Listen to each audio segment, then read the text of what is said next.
I mean, look, he's going to get his. You just don't want him to get off. Understanding their personnel and their strengths and their weaknesses. People have got him as high as top 5 in a draft board for next year, right? What a great story he is.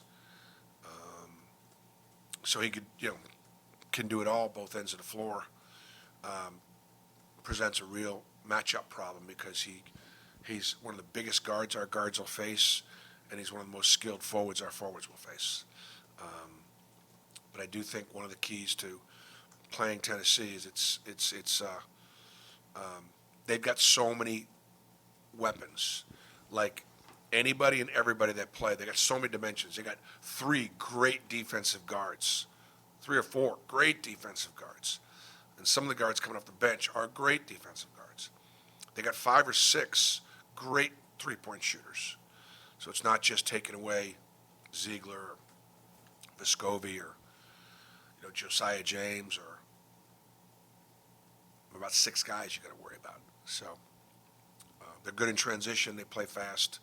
So our guys will have to know all their personnel and be able to guard accordingly. Bruce, I was wondering if you had an update you could share on Jalen and kind of his recovery. Yep, Jalen will travel. And while he was not available for Georgia, it's possible he could play tomorrow. We'll see how he does today. He moved around a lot. He moved around a lot yesterday, more than we thought he would, and so that may just be a game time decision.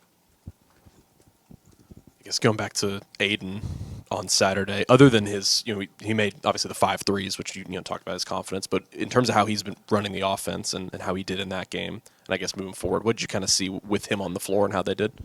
I thought Aiden did great, and I thought that he showed how tough he is. Every shot he took against Georgia, I thought he was going to make. But every shot he took against Kentucky, I thought he was going to make too, and games before. And to his credit, he hasn't shied away from the moment, and he shouldn't shy away from the moment. He's a great player, one of our hardest workers, and he's, one of the youngest players in college basketball at the Power 5 level that is able to have the kind of impact that he is able to have on our team. He's worked really hard to improve in the areas of his defense and his rebounding and the physicality of the game. And look, that's going to be challenged at Tennessee as much as anything. These older, more experienced guards are going to be all up in him, and they'll impact his ball screen. And so I guarantee you, Tennessee will be paying close attention to the Georgia film and make his looks difficult. But I'm really, really proud of him for fighting through it. And of course, he knows his teammates and his coaches never stop believing in him.